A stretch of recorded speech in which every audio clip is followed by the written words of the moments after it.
ఇక వివరాల్లోకి వెళ్తే బాణసంచా తయారీ కేంద్రం పేలుడు ప్రమాదంలో మృతి చెందిన కుటుంబాలకు పూర్తి స్థాయిలో కూటమి ప్రభుత్వం స్వచ్ఛంద సంస్థలు ఆదుకుంటాయని కాకినాడ జనసేన పార్టీ అధ్యక్షులు డీసీసీబీ చైర్మన్ తుమ్మల రామస్వామి బాబు తెలిపారు. వేట్లపాలెం గ్రామం సామలకోటపట్నం కుమ్మరి వీధిలో వేట్లపాలెం బాణసంచా పేలుడు ప్రమాదంలో మృతి చెందిన 23 కుటుంబాలకు కాకినాడ జిల్లా రైస్ మిల్లర్స్ అసోసియేషన్ ఆధ్వర్యంలో 25 కేజీల బియ్యం బస్తా మరియు 25,000 రూపాయలు నగదు అందజేసే కార్యక్రమంలో కాకినాడ జిల్లా జనసేన పార్టీ అధ్యక్షులు డీసీసీబీ చైర్మన్ తుమ్మల రామస్వామి బాబు ముఖ్య అతిథిగా పాల్గొని మాట్లాడారు. వేట్లపాలెం సాయిబాబా గుడి వద్ద కాకినాడ జిల్లా తెలుగుదేశం పార్టీ ఉపాధ్యక్షులు నిమ్మకాయల రంగన డీసీసీబీ చైర్మన్ తుమ్మల రామస్వామి బాబు చేతుల మీదుగా బాధిత కుటుంబాలకు నిత్యావసర సరుకులు అందజేశారు. ఈ సందర్భంగా డీసీసీబీ చైర్మన్ తుమ్మల రామస్వామి బాబు మాట్లాడుతూ ఘటన జరిగిన 24 గంటల్లోపే బాధిత కుటుంబాలకు ప్రభుత్వం తరపున 20 లక్షల రూపాయల చెక్కు అందడం జరిగిందని, అదేవిధంగా వారికి ఉండడానికి నివాసం మరియు పిల్లల చదువుకు ప్రభుత్వం బాధ్యత తీసుకుందని వెల్లడించారు. ఈ ఘటన విషయమై తెలుసుకుని వెంటనే రాష్ట్ర ముఖ్యమంత్రి నారా చంద్రబాబు నాయుడు, ఉప ముఖ్యమంత్రి కొణిదెల పవన్ కళ్యాణ్ వెంటనే వేట్లపాలెం గ్రామానికి వచ్చి బాధితుల కుటుంబాలతో మాట్లాడి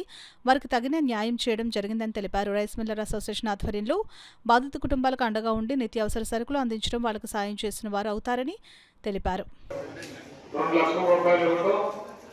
ఇవన్నీ కలిసి అంటే మీరు మొత్తం జిల్లా రైస్ మిల్లర్స్ కొమ్మల సత్యనారాయణ గారు కానీ మన కట్లపాలెం రామకృష్ణ గారు కానీ అందరూ కలిపి ప్రతి కుటుంబానికి చనిపోయిన వారికి దెబ్బతిన వారికి కూడా 5,000 రూపాయలు ఇవ్వడం, వాళ్ళకి తోడుగా బియ్యం ఇవ్వడం నిర్ణయించినందుకు ముందుగా వాళ్ళందరికీ కూడా ఎవరైతే రైస్ మిల్లర్స్ ముందుకు వచ్చి మరి కష్టంలో ఉన్నటువంటి వీరిని ఆదుకోవడానికి ముందుకొచ్చినందుకు రైస్ మిల్లర్స్ అందరికీ కూడా పేరు పేరిన హృదయపూర్వక ధన్యవాదాలు తెలియజేయాలి.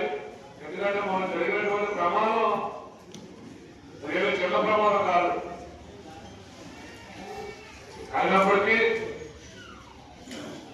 మరి పేద ప్రజల కోసం నిరంతరం ఆలోచించే మన ముఖ్యమంత్రి చంద్రబాబు నాయుడు గారు మరి వెంటనే స్పందించి డబ్బు ఇవ్వడం కన్నా ముఖ్యం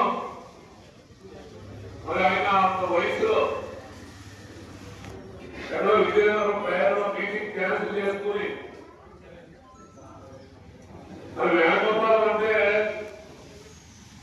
మరి ముఖ్యంగా తెలుగుదేశం పార్టీకి ఖర్చుకోట అటువంటి గ్రామాల్లో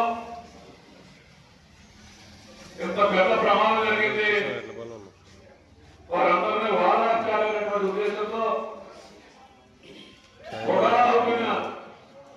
మరి బయట వచ్చి ప్రమాద స్థలానికి వెళ్ళడం, అక్కడ నుంచి సామర్లకోటలో ఉన్నటువంటి వారిని పరామర్శించడం, అక్కడ నుండి మళ్ళీ కాకినాడ ప్రభుత్వ ఆసుపత్రిని తీసేసి వెళ్ళడం, అక్కడ సుమారు గంట సేపు ఉండి వారందరితో మాట్లాడటం, అలాగే ఉప ముఖ్యమంత్రి పవన్ కళ్యాణ్ గారు వాళ్ళందరూ కలిసి తర్వాత రావడం, నేరుగా కాకినాడ గవర్నమెంట్ హాస్పిటల్ వెళ్ళడం, అక్కడ ఉన్నతాధికారులతో మాట్లాడటం, ఇంకా ఎవరైనా హాస్పిటల్లో చికిత్స పొందుతూ ఉంటే వాళ్ళందరికీ ఎంత డబ్బు ఖర్చు అవసరమైతే ప్రైవేట్ హాస్పిటల్ జాయిన్ చేసి ఆ ఖర్చు ప్రభుత్వం భరిస్తుంది. చంద్రబాబు నాయుడు గారి భరిస్తా ప్రభుత్వం భరిస్తుంది.